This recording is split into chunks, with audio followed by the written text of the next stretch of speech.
Now, after discussing IUPAC nomenclature of organic compounds and the phenomenon of isomerism, we are moving to the next part of this chapter, that is electron displacements in covalent bonds. The organic compounds have covalent bonds. Okay, so these are covalent bonds. And we know that in covalent bond there is sharing of electrons. And these electron pairs are equally shared by the two atoms. But sometimes what happens that these electron pairs undergo displacement either on their own or under the influence of some atoms or groups. So we have to learn about these electronic displacements. There are total 4 types of electronic displacements which have been observed. Okay, so one by one we are going to discuss these 4 types of electronic displacements. The first type of electronic displacement effect that we are going to discuss is inductive effect. It is also known as I effect. Now, what happens in inductive effect? Suppose this is a carbon-carbon chain. Okay, it is a saturated carbon chain, and to this carbon chain, suppose any group is attached. Okay, now there can be any functional group which is attached to the carbon chain, and if suppose any functional group is not there, then carbon is there in the last. Okay, so suppose to this carbon chain any group is attached. So what will happen?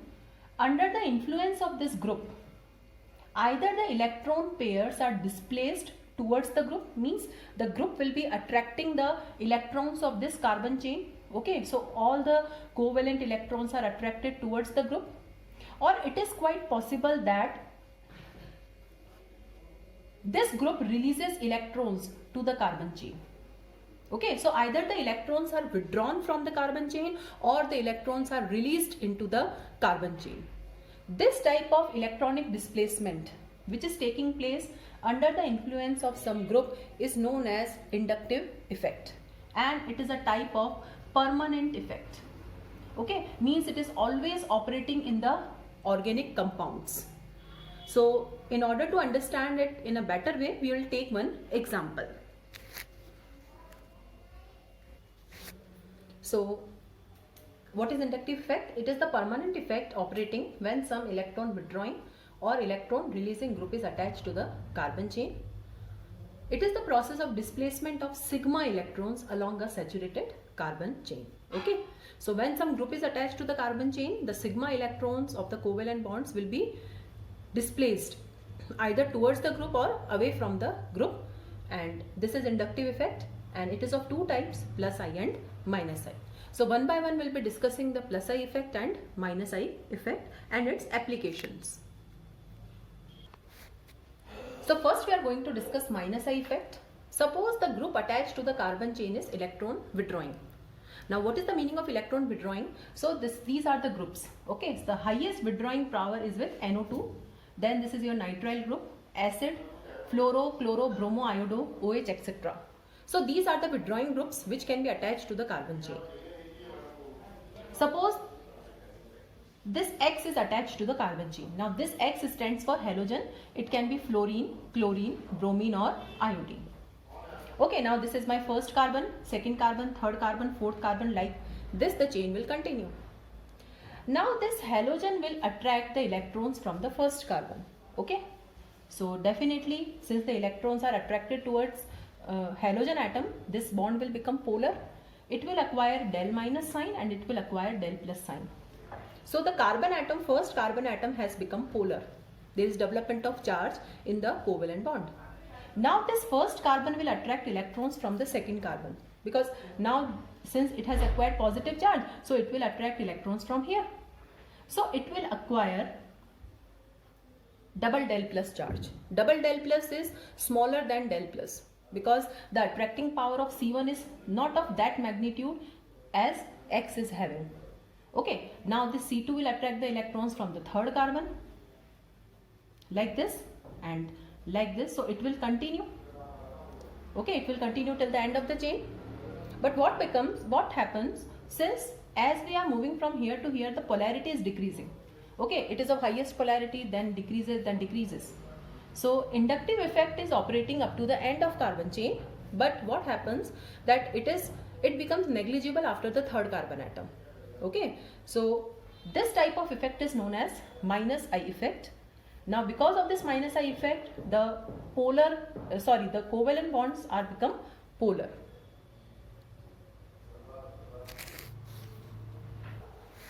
The second type of effect is plus I effect. If the group attached to the carbon chain, that is the saturated carbon chain, is electron releasing. Now what is the meaning of electron releasing? That is giving electrons through the carbon chain. Now what are the groups? Suppose through the carbon chain, if any functional group is not there, okay, this is the saturated carbon chain. If functional group is not there, then in the last CH3 will be there. So this CH3 is basically plus I effect showing group. Okay, so this will give electron to the first carbon. So it will acquire del plus, it will acquire del minus. Now this first carbon will give electron to the second carbon, double del minus. It will give electron to the third carbon, triple del minus. Like this it will continue up to the end of chain. Okay, so if any functional group is not there and if terminal methyl groups are there, then the plus I effect operates. Now this is the order for the plus I effect. So you can see that CH3 is having least, then this is ethyl since two carbon atoms are there. Now these are branched. Now what is the meaning of this? It is like this. Okay. Now three CH3 groups are there. So first electrons will come from here, then from here, then from here. Then that is from the three sides the electrons are coming to the carbon. So it is having the highest plus I effect. Suppose this is the case. Second one, now from here also electrons are coming and from here also the electrons are coming. Likewise CH3, CH2.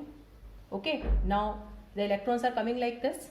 So as the branches increases, the magnitude of plus I effect also increases. So this type of electronic displacement is always operating in the saturated compounds. If some group is there, then minus I effect. If any group is not there, the compound is branched or unbranched, then plus I effect will operate.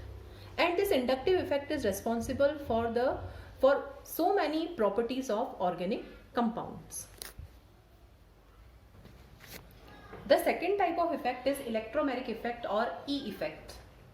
Now as compared to inductive effect, it is temporary effect. It takes place only in the presence of attacking reagent. So when the organic compound is undergoing some reaction, then only this electromeric effect will start. It is the phenomenon of movement of pi electrons. Now this thing is very important because in inductive effect there is movement of sigma electrons, but here the pi electrons will move. Okay, the pi electrons of a multiple bond to one of the bonded atoms in the presence of attacking reagent. So here there will be unsaturated carbon, okay, means either double or triple bond will be there, and there will be movement of pi electrons to one of the bonded atoms. And the second most important thing is, if the attacking reagent is there, then this effect will start. Suppose if you remove the attacking reagent, then again this effect will be stopped. Okay, so these are the two differences between inductive effect and electromeric effect. It is also of two types, that is plus E and minus E. So we are going to discuss the two types of effects. So we have two types of effects, plus E and minus E. First we are going to discuss plus E effect. Now plus E means the electrons are transferred to the atom to which the reagent is finally attached. So we'll be taking the example here. Now we'll take one example. Suppose this is alkene. Carbon-carbon double bond is there, and to this the attacking reagent is H plus. Okay. Now in the presence of attacking reagent, the pi electrons will be shifted either to this atom or to this atom. Now since both the atoms are same, so suppose the pi electrons shift to this carbon atom. Now this carbon atom will acquire, this will be plus and this will be minus. Since there is complete shifting, so proper plus and proper minus will be there. Now it is clear that this H plus will be attached to this carbon only. Okay, so this is the H plus which is attached and this is positive here. So electrons are shifted to this carbon and the reagent is also attached to this carbon. This is known as plus E effect. Suppose if I remove this reagent from here, again it will change to normal compound. So this is temporary effect. In the presence of attacking reagent, there will be development of plus minus sign and the reagent will be attached. if you remove the reagent at any stage, again it will change to the original compound. Now we'll take the example of minus E. Suppose this is the compound having C double bond O and this is my attacking reagent. Now out of carbon and oxygen, oxygen is more negative, so the electrons are shifted here. So this carbon is plus and oxygen is minus. Now it is clear that your reagent will be attached to this carbon only. So it is like this. So I am writing it here. So it is like this. Now to this carbon the reagent is attached. Now the electrons are shifted to oxygen but the reagent is attached to carbon. This effect is known as minus E effect. And here there is movement of pi electrons. So out of the 2 bonds or 3 bonds, one bond will completely break. So this was all about electromeric effect.